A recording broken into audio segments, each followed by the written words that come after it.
Mini vlog po tayo. Christmas party po pala namin to ni Kelly. Pang umaga po yung kay Kelly. Panghapon naman po ang sa amin. Buti na lang po, hindi po kami magkasabay ng oras. Kaya naasikaso po kami ni Papa at ni Mama. Nung Friday pa ito. Kaya late upload na po. Nagsimula na po na naglaro sila Kelly. Halos po silang lahat gusto po nila sumali. Syempre, para manalo po. Para makatanggap po sila ng maraming prizes. Lalo na po kaming mga bata. Candy at chocolate, masaya na. Bonus na po kung may mga laruan. Kaya gagalingan po talaga namin. Kaya hindi po nagpatalo si Kelly. Go Kelly, kembot lang. Merry Christmas! Merry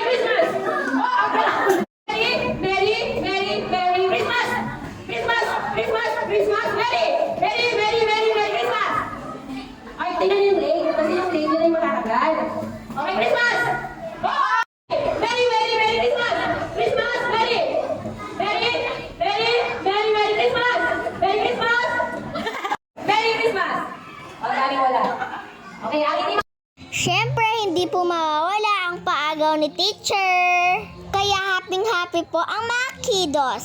Ang bilis po talaga ng araw, mga kapango.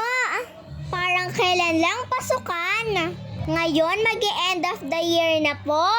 Ang Pasko po talaga ang pinakamasayang araw para sa aming mga bata.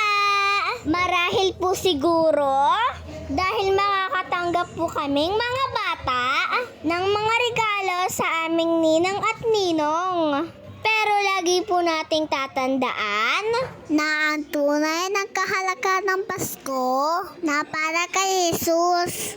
Maiba po tayo. Siyempre, hindi po tinagpahuli ang mga mamis na sumali po sa laro para enjoy po ang lahat. Christmas! Merry Christmas!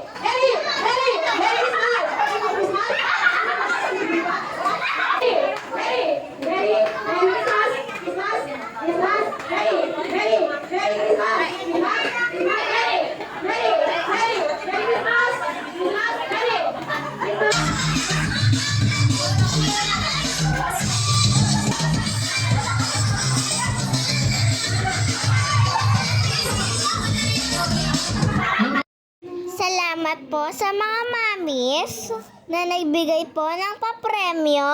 Pagkatapos po ng mga unang laro, kumain na po sila para may energy para sa susunod na palaro.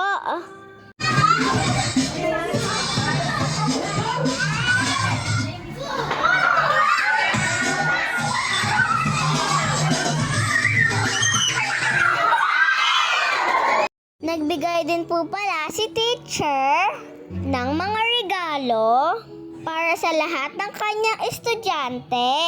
Thank you po, Teacher Alona! At nagbigayan na po ng mga exchange gift.